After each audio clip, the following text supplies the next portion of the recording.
Sur ce site-là, le maximum qu'on ait fait en une journée, je pense que c'était à peu près 600 personnes. D'accord. Ouais, à peu près 600 personnes au total sur la journée.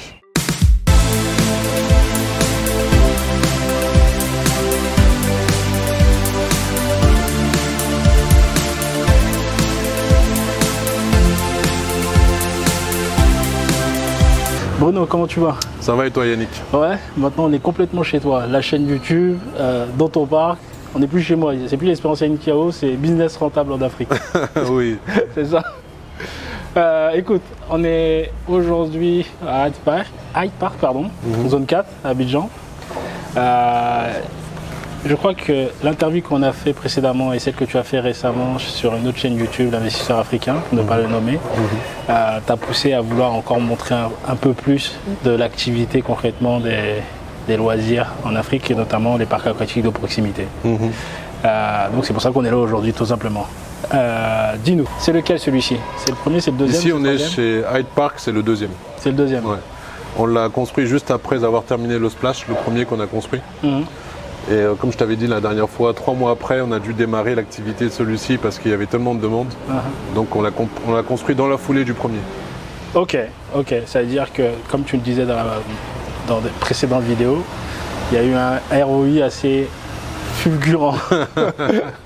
Donc ce que les gens, je pense, aimeraient savoir, et même moi, c'est au niveau de tout ce qui est business unit. Très concrètement, comment fonctionne toute la mécanique. Et on va prendre l'exemple de où on est, Hyde Park, en zone 4. Qu'est-ce que tu as comme business unit qui fait que l'activité fonctionne très concrètement? Avant ça, j'aimerais bien expliquer la notion de business unit. Parce que dans ce type d'activité, il ne faut pas avoir une seule source de revenus. On a la possibilité d'avoir plusieurs sources de revenus au sein de la même activité. Donc c'est ce qu'on a appelé les différents business units. Donc en termes de business unit, dans notre secteur d'activité, il y a d'abord les entrées. Donc c'est tout l'argent qu'on va gagner lié aux entrées, c'est-à-dire un revenu sec. Ensuite, on a la restauration, qui est aussi un autre business unit qui est très important, qui représente pratiquement 50 à 55% du chiffre d'affaires, donc le restaurant. Il y a aussi la partie anniversaire, parce que de manière connexe à l'activité, les clients peuvent venir célébrer des anniversaires, etc. Donc ils réservent des espaces, il y a une partie décoration aussi qu'on peut leur proposer. Donc il y a entrée, espace anniversaire, restauration. En plus de ça, on a un petit stand de ce qu'on appelle la boutique, où les parents peuvent acheter des jouets, peuvent acheter des maillots de bain, parce que très souvent les parents viennent, mais à la dernière minute ils se rendent compte qu'ils n'ont pas de maillot de bain. Donc sur place, ils achètent des maillots de bain, des jouets, des goodies, des poupées, des petites voitures, enfin tout ce qui est petits jouets pour les enfants, aussi des brassards et autres. Donc tu vois, ça fait déjà partie des différents business units. Et le dernier, c'est le booking de l'espace. D'accord. Ça veut dire que tu peux réserver un espace comme celui-ci. Là, on est dans le pool house de Hyde Park. Et tu peux demander à réserver tout ce pool house juste pour toi, pour venir célébrer l'anniversaire de ton enfant. Et uniquement tes clients et ceux que tu auras invités seront conviés à célébrer dans cet espace. Donc pour ce faire, tu payes un certain montant et on te réserve l'espace pour toute la journée. Les pool house comme ça, parce que moi c'est l'une des choses de tes différents parcs que je vois qui moi c'est véritablement plus la décoration, puisque l'activité tu l'as montée avec ta femme qui est ta partenaire de vie et ta partenaire business. C'est ça. Comment vous êtes répartis les tâches concrètement? Il y a un split des responsabilités, sinon on aurait du mal à s'entendre. Ça, je ne vais pas te cacher. Et c'est important de faire la différence, surtout quand on travaille en couple. Je sais que beaucoup d'investisseurs travaillent avec leur moitié, et c'est très bien, mais il faut vraiment répartir les tâches et les responsabilités pour éviter qu'il y ait des crossovers dans l'activité, ce qui peut engendrer parfois des tensions. Donc la manière dont nous on travaille chez nous, madame s'occupe de toute la partie finance, toute la partie financière, toute la partie comptabilité et aussi des ressources humaines. D'accord. En plus de ça, elle fait aussi les audits. Donc on a un département d'audit interne. Donc toute cette partie, c'est elle qui gère. Moi je m'occupe plutôt de la partie développement d'activité. Donc construction des sites, développement de l'activité et la partie commerciale. Et c'est comme ça qu'on s'est réparti un peu les tâches. Pour en venir au pool house, Notre idée, c'était de créer un espace couvert, parce que souvent il pleut, ou souvent quand c'est trop ensoleillé, ça dérange les clients. Donc créer un espace couvert, mais qui soit agréable et vraiment cosy. C'est le mot. Qui soit cosy, comme ça les parents peuvent passer 3, 4, voire 5 heures ici. Et plus ils passent de temps ici, plus ils consomment. Donc tant qu'à faire, autant qu'ils soient à l'aise. C'est clair. C'est l'idée. C'est clair et net. Et ça donne, comme je dis, c'est cosy, ça donne un style. Le fait de pouvoir effectivement l'utiliser comme une autre source de revenus, la réservation de tout cet espace-là, ça donne véritablement du charme au lieu, quoi. C'est pas juste une piscine, mais il y a tout un environnement qui est présent. Ici à Hyde Park, vous avez fait quelque chose parce que j'ai l'impression qu'il est un peu plus petit que les autres sites. Oui. Et on est à combien je sais que tu préconises 1000 m² à minima. Maintenant, ici, on est sur quelle surface? Ici, on est sur 750 m². D'accord. Ce parc est vraiment petit. Mais on a dû faire de la magie. On a vraiment dû faire de la magie pour réussir à implanter le parc aquatique ici. D'accord. Il faut savoir qu'avant, c'était un trampoline park. Donc l'espace était parfait pour le trampoline park. Et quand on l'a transformé en parc aquatique, on a dû redoubler d'efforts et d'imagination, par exemple pour la piscine. Donc la forme de la piscine est assez atypique. Elle est totalement différente des autres. Elle a une forme de guitare. On a créé le pool house, on a une terrasse en hauteur. Donc l'idée, c'était vraiment de voir dans quelle mesure, dans un si petit espace pour ce type d'activité, 750 m², on peut y caser le maximum de personnes pour que tous les riverains, tous les clients puissent quand même avoir de la place, des places assises. Ouais. Donc c'est par rapport à ça qu'on a redimensionné un peu l'espace. Et jusqu'à présent, ça va. Très clairement, très clairement. Il faut le vivre. Je dis toujours, il faut le vivre. C'est comme ça que moi, j'ai été charmé quand j'ai fait l'anniversaire de mes enfants sur le site de la Palmeraie. J'ai été charmé aussi quand on a échangé. Je suis venu sur les différents lieux et tu as vu toujours mes yeux qui s'écarquillent à chaque fois.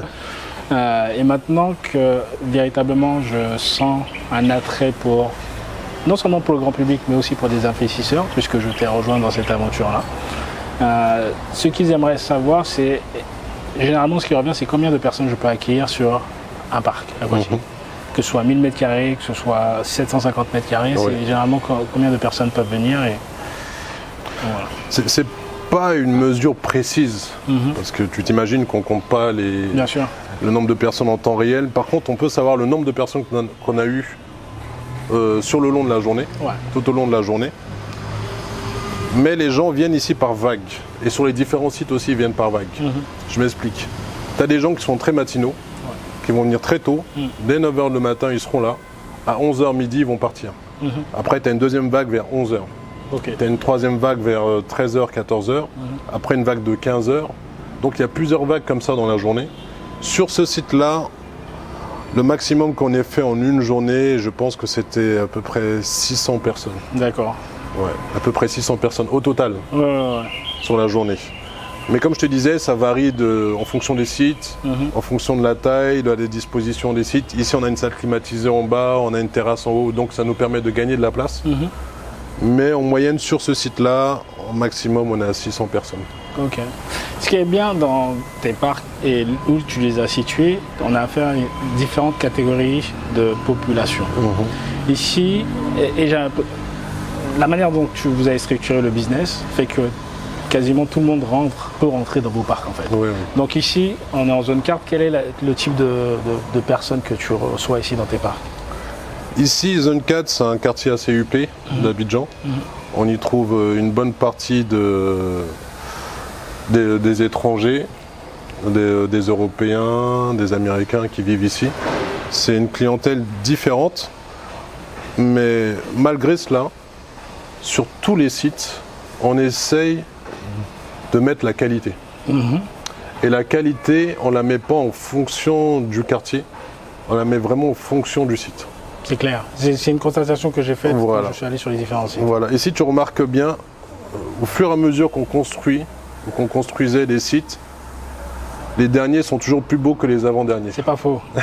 C'est pas faux. Voilà. Et donc, au fur et à mesure qu'on avance dans notre développement, on s'efforce de mettre le maximum de qualité sur les derniers sites.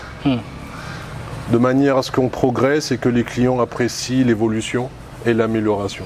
on accorde énormément d'importance à la qualité de nos sites et que les clients soient à l'aise.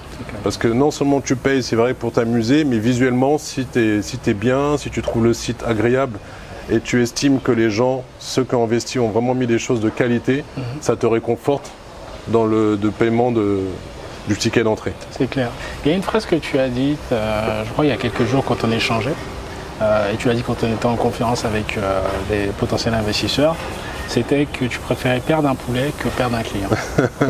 J'ai adoré cette phrase, en plus l'explication qui va derrière, parce que finalement ce que tu proposes ce n'est pas uniquement de construire une piscine et tout le décor, c'est aussi tout un savoir-faire au niveau de ton personnel. Donc est-ce que tu peux aller sur cette partie-là, m'expliquer un petit peu la philosophie? Ça, c'est un de mes leitmotivs. Très souvent, je dis à mes collaborateurs, je préfère perdre un poulet plutôt que de perdre un client. C'est une réalité. C'est-à-dire que si un client a été mécontent du poulet ou du plat qu'on lui a servi, quel que soit le plat, si ça n'a pas été cuit comme il le souhaitait, si jamais le plat est tombé pendant que le serveur était en train de lui apporter le plat, ça, c'est pas un problème. On remplace. Quel que soit le cas de figure, on remplace, on ne demande pas au client de payer. Parfois, on va même lui offrir. Parce que tu peux perdre un poulet qui va te coûter peut-être 2000 ou 2500 francs, mais tu ne peux pas te permettre de perdre un seul client. Le client, c'est notre priorité absolue. Et ça part de l'agent d'entretien au CEO. C'est une priorité absolue pour tous nos collaborateurs. Et moi, le premier. Donc on peut perdre des produits, mais on ne peut pas perdre un client.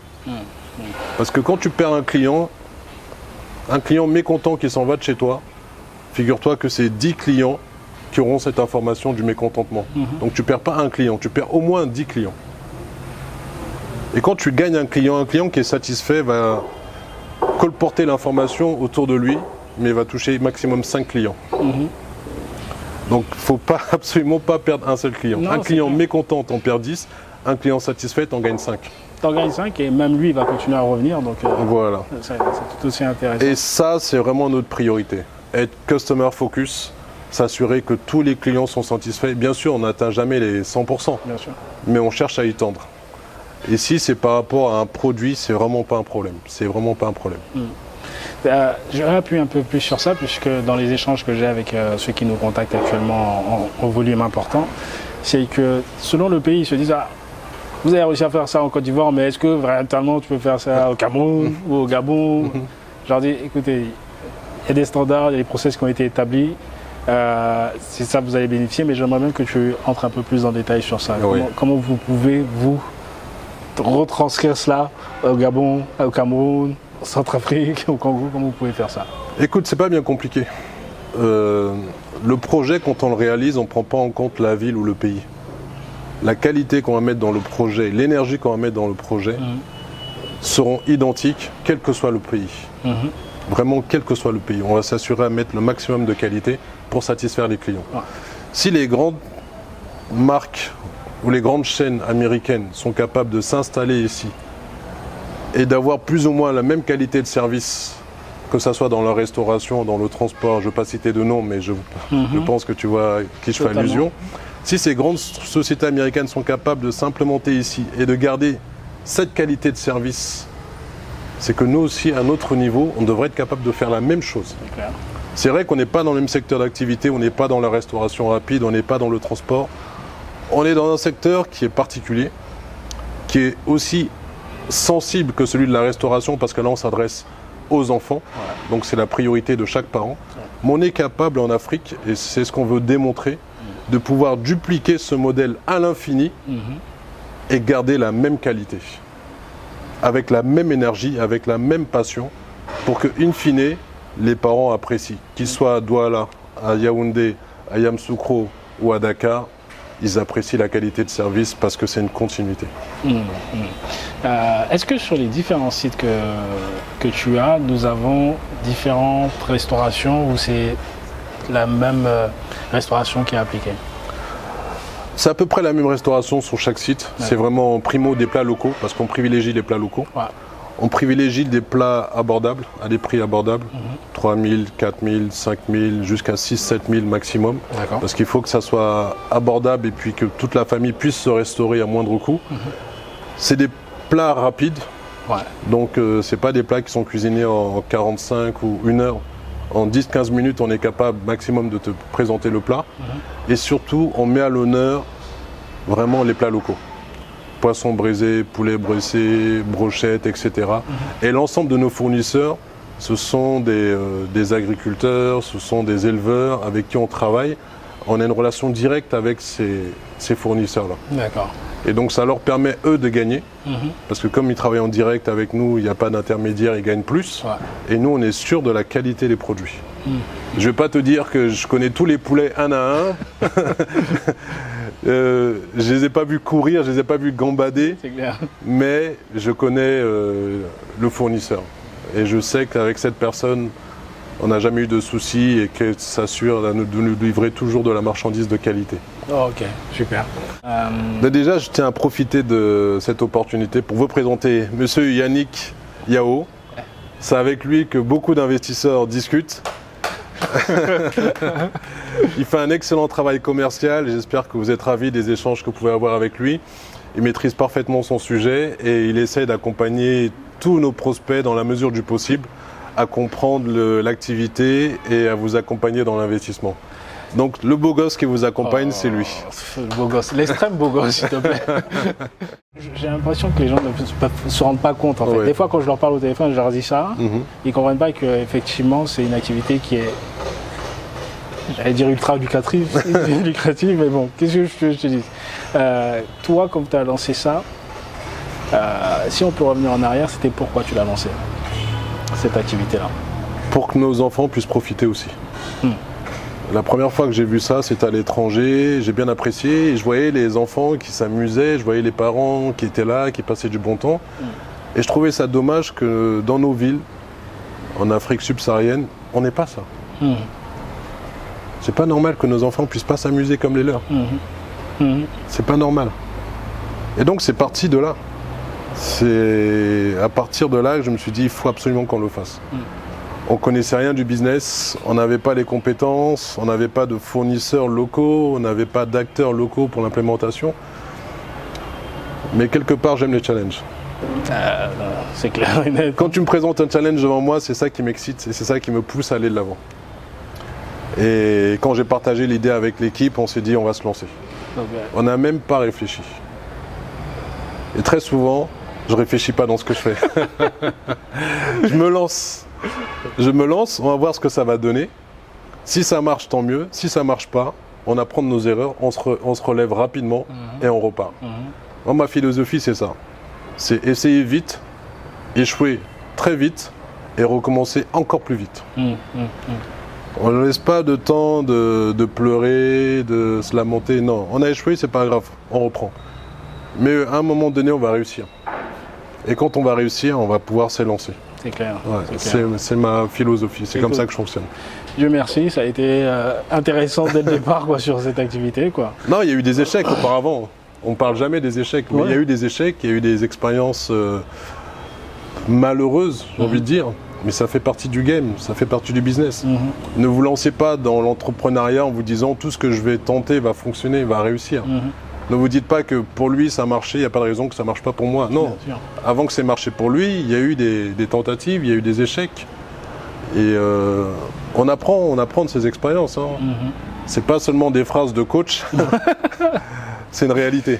Écoute, c'est aussi pour ça que je me suis rapproché de toi, parce que au-delà de la parole, il y a les actes qui sont très présents et très visibles. Donc c'est clair.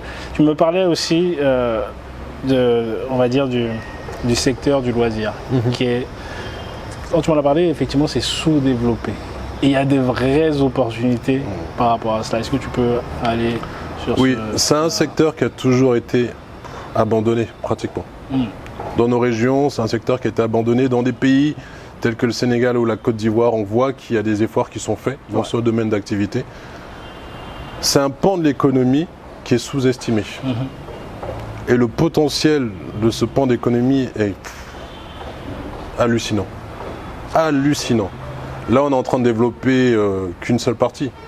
Déjà, je t'annonce que très bientôt, on va aussi lancer une offre concernant les splash pads. Les splash pads qui est un dérivé du parc aquatique. ça va être une offre qui coûte beaucoup moins cher qu'un parc aquatique. C'est moins d'investissement, mais c'est le même domaine d'activité. Donc pour ceux qui le souhaitent, qui souhaitent encore investir dans ce domaine d'activité et qui n'ont pas les fonds suffisants pour investir dans un parc aquatique, on va leur proposer des splash pads. Je pense que dans une autre vidéo, on ira sur le site du Sunset Abata pour en voir le splash pad. C'est un secteur dont j'ai envie de faire la promotion. Pas à l'échelle nationale, mais à l'échelle internationale. Si dans les 2-3 prochaines années, en Afrique subsaharienne, on arrive à bien développer ce secteur d'activité, ça peut avoir un impact sur le PIB du pays, peut-être de 0,5, peut-être de 1%, 1 point, mais ça peut avoir un impact. Parce qu'il y a des activités et surtout des business connexes à cette activité. Totalement. D'ailleurs, tu as du tourisme, tu as de l'hôtellerie, tu as de la restauration, etc. Et tout ça va mettre en valeur le pays, va permettre au pays de se développer, va créer des emplois et va faire en sorte que les clients soient très à l'aise dans la ville. En plus d'y travailler, ils vont trouver des espaces agréables dans lesquels ils peuvent passer des moments sympathiques et de qualité. Et tout ça ne va que dans la bonne direction de l'avancée de l'Afrique. Absolument, absolument. Bon, on va terminer sur ça, ces bonnes paroles. Où est-ce que l'on peut nous retrouver concrètement? Les gens qui sont intéressés par cette activité ou qui voudraient se lancer. Pour ne pas changer, vous envoyez juste un petit message « Je suis intéressé » au numéro qui s'affiche, un message WhatsApp. Dans la foulée, mon cher ami Yannick qui est là va prendre contact avec vous, va échanger avec vous et au besoin, on pourra avoir une conférence téléphonique ou une rencontre à 3 ou 4 pour aller de l'avant sur le projet. On est toujours disponible.